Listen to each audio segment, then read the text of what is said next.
Assalamualaikum warahmatullahi wabarakatuh. Berjumpa lagi dengan saya. Saya akan membahas tentang kelanjutan sholat sunnah. Sholat sunnah kemarin kita bahas sholat sunnah witir.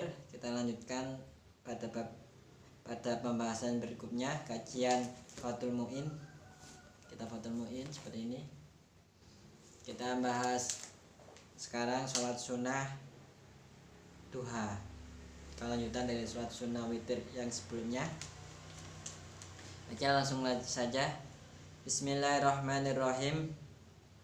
Wa yusannu lan den sunatake apa ad-duha, sholat duha, liqaulihi ta'ala, karena dawuhne Allah Ta'ala, yusabbihna bil asyi wal isyraq. Yusabbihna podo mojo tasbih apa jabal bil asyi ing dalam waktu. Bil asyi ini muradnya dalam kitab Ihanatul Thalibin itu muradnya bil asyi itu waktu isya, masuk waktu isya, sedangkan wal isyraq itu waktu duha. Qala dawuh sapa Ibnu Abbas, sholatul isyraq utawi sholat isyraq yaitu sholat duha dalam kalau dalam maknanya di sini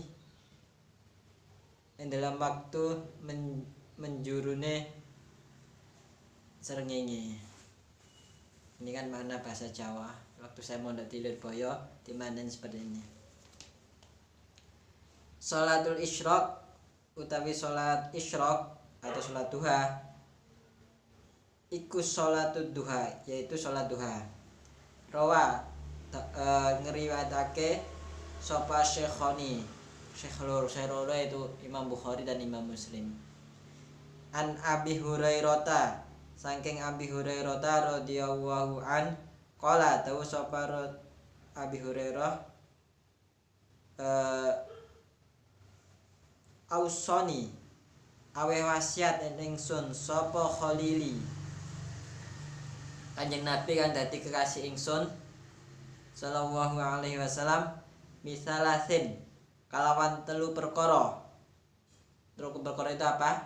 Tiga perkara itu apa? Siyamus salasah ti ayamin. Siyamus salasah ti ayamin yaitu puasa 3 hari mingkuli syahrin, saking saben-saben bulan. Puasa 3 hari dari setiap bulan. Jadi setiap bulan Kanjeng Nabi berwasiat kepada Abi Hurairah untuk puasa 3 hari. Warok duha,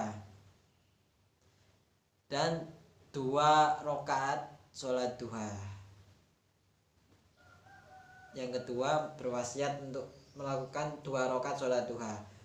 Wa an utiro lan yento sholat sopo ingsun qabla an anama, sebelumnya yento turu sopo ingsun. Jadi Nabi berwasiat kepada Abu Hurairah ada 3. Pertama, berpuasa 3 hari setiap bulannya. Yang kedua, 2 rakaat sholat duha. Yang ketiga yaitu melakukan sholat witir sebelum tidur. Warawa Abu Dawud annahu sallallahu alaihi wasallam warawalan riwayataken sapa Abu Dawud annahu sallallahu alaihi wasallam ila akhirih, annahu temen setune kanjeng Nabi sallallahu alaihi wasallam salat sapa kanjeng Nabi subhatad duha ing salat duha, ai salat taha. Subhata itu bermakna salat duha. Samania rakatin ing dalam 8 rakaat. Wassalamah lan uluk salam sapa kanjeng Nabi mingkuli rakaataini ing dalam saben-saben 2 rakaat.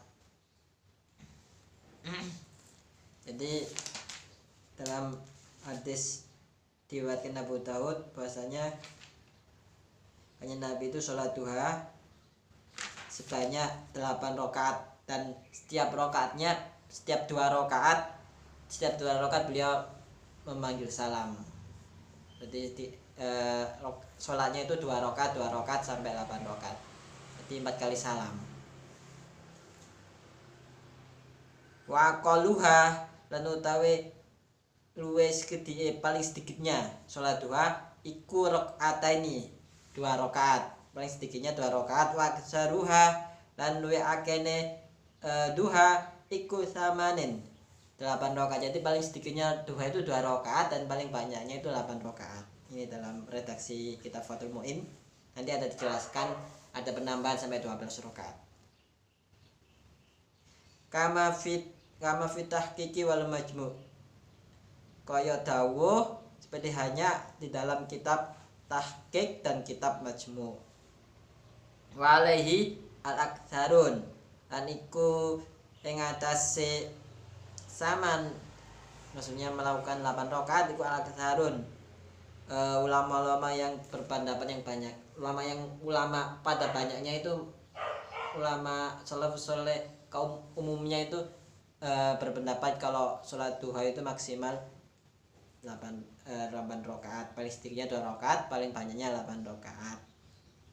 Fatahrumu, mongko haram apa aziyadatu nambahi alaihi yang atase saman biniyati duha, kelawan niat duha. Ini maka dalam redaksi Fathul Mu'in ini ada pendapat ulama haram jika menambah melebihi 8 rakaat dengan niat sholat duha.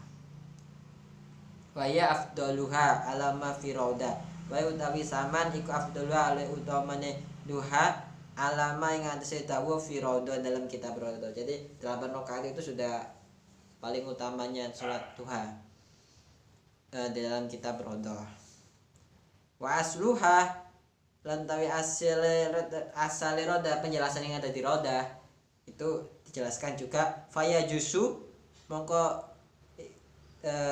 iku faya jusu mongko wenang apa saya datu nambahi alaihi yang atase saman diniyatiha kelawannya dua ilas natai asyara, terhadap maring 12 rakaat. Jadi kalau dalam kitab Raudhah itu boleh menambahi sampai dengan 12 rakaat. Wayundabu lan den sunatake apa ayus salimah yen to nguluk salam sapa wong mingkuli rakaatain ing dalam saben-saben 2 rakaat. Jadi setiap 2 rakaat itu disunahkan untuk mengucapkan salam karena mengikuti kanjeng Nabi. Dan Nabi kan setiap 2 rakaat salam, setiap 2 rakaat salam sampai 8 rakaat.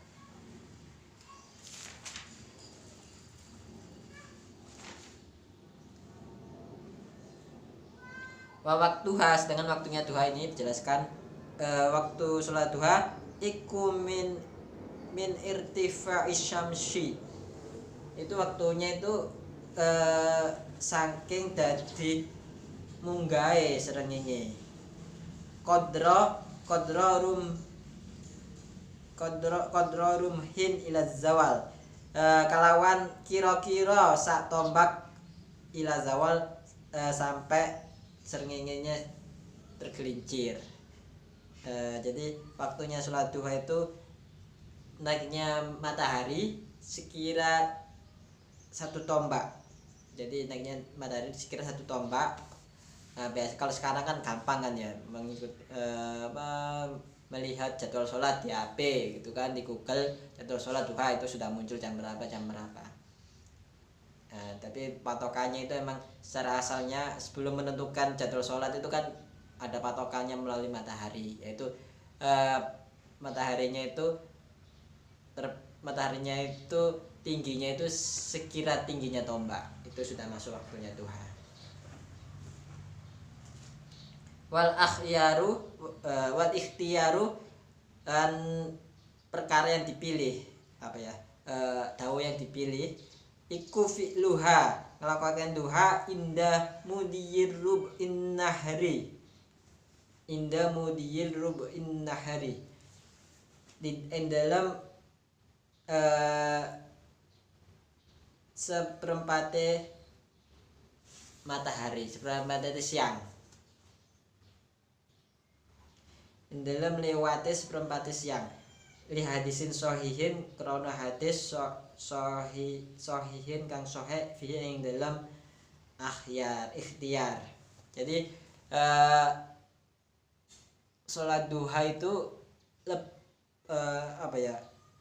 melakukannya itu yang lebih dipilih itu dilakukan ketika lewat seperempatnya siang.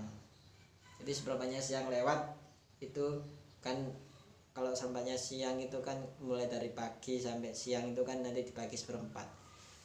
Jadi anggap aja jadi dibagi seperempat, jadi lewatnya seperempat itu baru waktu sholat duha itu yang lebih dipilih. Tapi yang kaul yang lainnya itu ketika matahari tingginya itu sekira tingginya tombak, itu waktu sholat duha. Ya terserah, kalau pengen cepat-cepat ya ketika sholat subuh dzikir dan baca Quran dan sebagainya sudah masuk waktu duha langsung sholat, jadi sholat langsung kerja itu nggak masalah. Itu ada fadilah duha juga dan mendapatkan ganjaran untuk sholat duha kalau pengen cepat-cepat. Tapi kalau nggak sibuk, nggak repot, ya nunggu sampai seperempat siang ya, kisaran jam, kalau duhanya anggap jam 6 ya, jam 6 masuk duha anggap jam 6 atau setengah 7, anggap setengah 7, nanti kan hitungannya 8, 9, 10, 11, 12, sekitar jam 10-an, jam 10, jam 11-an, jam 10-an lah sudah masuk. Itu sudah afdalnya sholat duha melewati seperempatnya siang.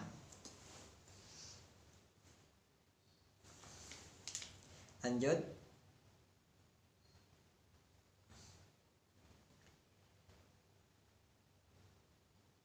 Fa'intarodafat mongko lamun dadi perlawanan apa fadilatu ta'khir utamane ngakhire sholat duha ila rub'in nahari maring seperempate siang, wa fadilatu adaiha fil masjid lan fadilane ngenekane sholat duha fil masjid dalam masjid ila miwakhirha lamun orang ngakhirake sapa wong ing duha fal aula mongko utawi luwih utama iku takhiruha akhirake duha ila rub'in nahari maring seperempate siang.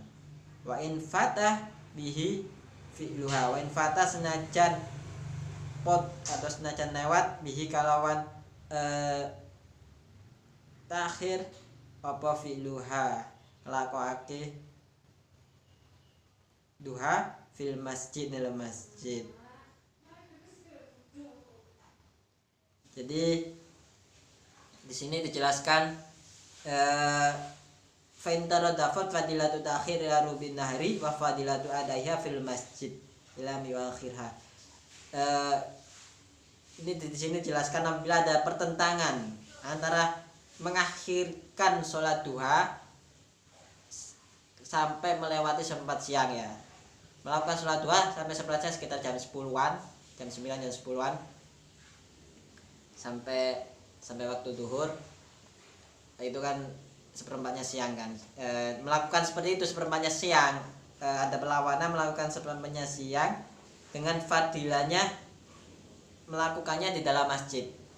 Wa fadilatu adaiha fil masjid ila miakhirha, apabila dia tidak mengakhirkan sholat duha tersebut. Jadi jika dia melaksanakan sholat di masjid, umpama gini, dia sholat subuh kan, habis sholat subuh dia dzikir dan baca Quran, habis itu dia udah masuk waktu duha, pagi udah masuk waktu duha sekitar setengah 7 gitu ya. Dia dia ada posisi dia itu ada di masjid belum keluar. Kalau dia nanti jam 8-an atau jam 7-an dia mau kerja, setengah 8 dia mau sholat duha gitu, mau sholat duha di masjid, tapi dia nggak bisa nunggu sampai seperempatnya siang.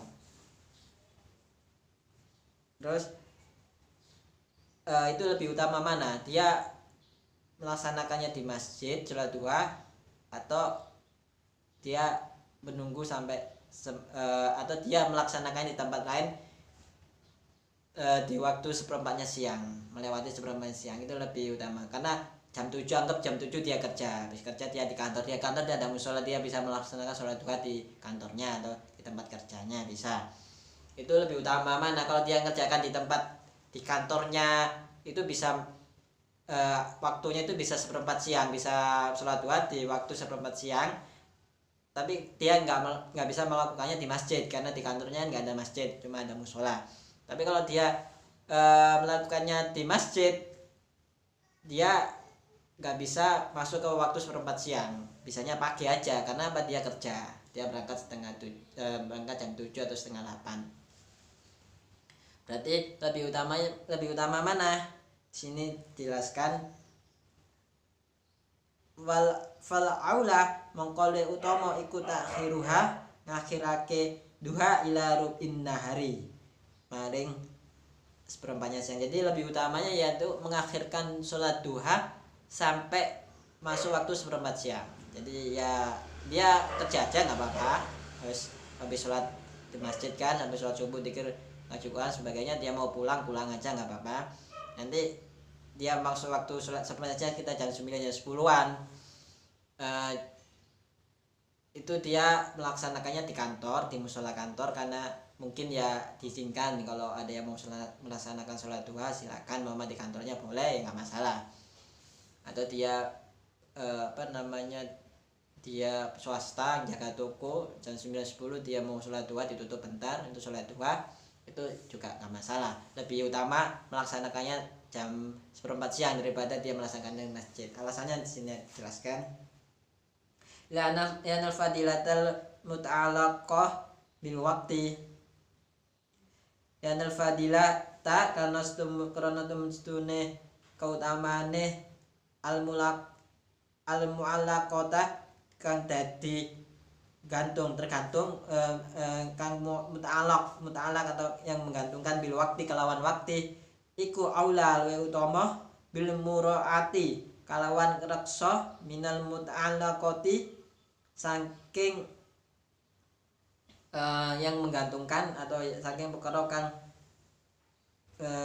yang menggantungkan, satu yang menggantungkan bil makani kalawan tempat. Jadi fadilahnya yang bermuta'alaq atau yang berhubungan dengan waktu itu lebih utama dengan fadilah yang berhubungan dengan tempat. Waktu itu lebih utama berhubungan dengan tempat, tempatnya di masjid tapi waktunya fadilahnya seperempat jam, maka yang lebih diutamakan itu yang berhubungan dengan waktu. Itu penjelasannya di sini. Wa yusanu lan den sunatake apa ayakroa yen to maca suratai ing surat 2 yaitu wasyamsi waduha. Jadi disunatkan membaca wa yusanu ayakroa suratal syamsi waduha, disunatkan untuk membaca bagi orang yang melaksanakan sholat dua surat, yaitu surat syamsi dan surat duha. Wa waroda aidon qiraatul kafirun wal ikhlas. Wa waroda lan tumeka aidon halimale apa qiraatul kafirun wa ikhlas, maca surat kafirun wa surat ikhlas. Itu ada juga riwayat mengatakan membaca surat kafirun dan surat al-ikhlas. Wal auja ana rakaat an wal auja lan luwe utama qaul auja yang lebih utama, lebih unggul iku anna rakaatul isyraq minad duha. Sesungguhnya 2 rakaat isyraq itu minad duha. Jadi ada qaul yang lebih unggul itu mengatakan 2 rakaat isyraq, kan ada yang mengatakan 2 rakaat isyraq itu bukan termasuk dua rakaat isya bukan termasuk 2 rakaat sholat duha. Jadi ya sholat ya isyraq sendiri, duha sendiri. Jadi tapi yang lebih unggul itu isyraq itu termasuk ya itu isyraq itu merupakan sholat duha. Seperti hanya sholat fajar kan ya. Sholat fajar kan sholat fajar itu apa termasuk sholat sunnah qabla subuh. Ya sholat fajar itu sudah merupakan sholat sunnah qabla subuh. Jadi bukan bagian yang terpisah, bukan, tapi bagian yang satu. Ya sholat fajar, sholat sunnah qabla subuh. Tidak dia niatnya sholat sunat al fajar berarti dia merupakan sholat sunnah qabla subuh. Jadi nggak usah melakukan dua-dua, enggak, tapi melakukannya sholat sunnah qabla, niatnya sholat sunnah qabla subuh bisa, atau niat sholat sunnah fajar juga bisa. Sholat sunnah fajar ya sholat sunnah qabla subuh. Khilafanil Ghazali waman tabi'ahu, berbeda dengan Imam Ghazali yang tadi yang tentang rakaat isyraq minad duha. Jadi yang kaul yang auja itu 2 rakaatnya isyraq itu merupakan bagian dari duha, yang merupakan duha. Tapi kalau berbeda dengan Imam Ghazali dan waman tabi'ahu lan ulama waman dan ulama tabi'ahu kang manut ing manut sapa man ing Ghazali. Mungkin sekian bab tentang pembahasan sholat duha. Nanti kita lanjut dengan sholat yang lainnya. Kurang lebihnya kami mohon maaf. Assalamualaikum warahmatullahi wabarakatuh.